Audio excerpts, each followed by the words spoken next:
Black holes are no doubt one of the strongest places in the universe, and to fully appreciate why you just can't swan dive or pilot a spaceship into a black hole, you first need to understand the basic properties of these gravitational gullions.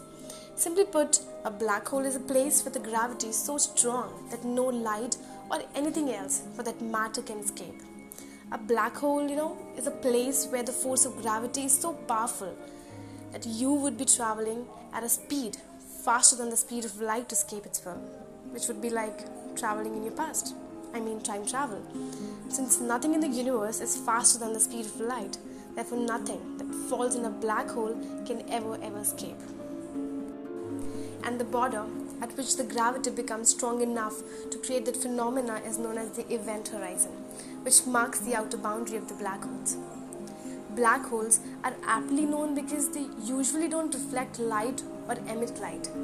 They are only visible when they're feeding on stars or gas clouds that stray close to the boundary called the event horizon.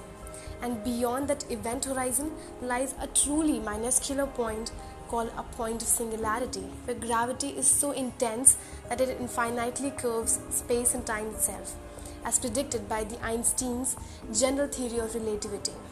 And this is where the laws of physics, as we know them, break down, meaning all the theories about what lies beyond are just speculations. Closer to the center, gravity is even stronger. If you were caught by the pull of a black hole, you would be sent into a free fall towards the center. The pulling force would increase as you moved toward the center, creating what's called a tidal force on your body.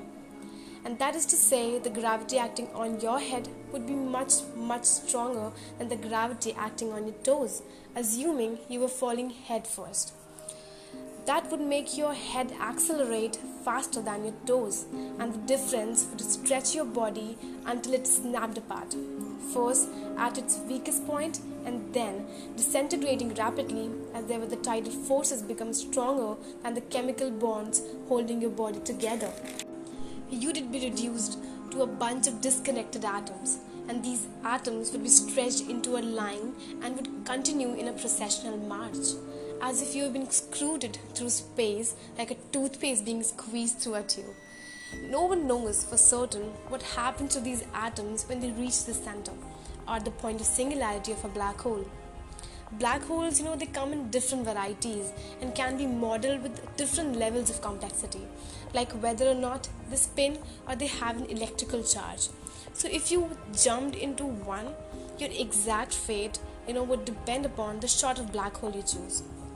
And if I take it to a simplest level, there are three kinds of black holes basically: stellar mass black holes, supermassive black holes, intermediate mass black holes. Smaller black holes actually have a more dramatic gravitational gradient than supermassive ones. In other words, you only have to fall a very short distance to experience an extremely noticeable difference in gravity. The more matter and people the black hole gobbled up, the bigger it would get, and that could have the effect of making it less spectacularly deadly. As a black hole increases in size, the differences in gravitational forces inside them become less dramatic.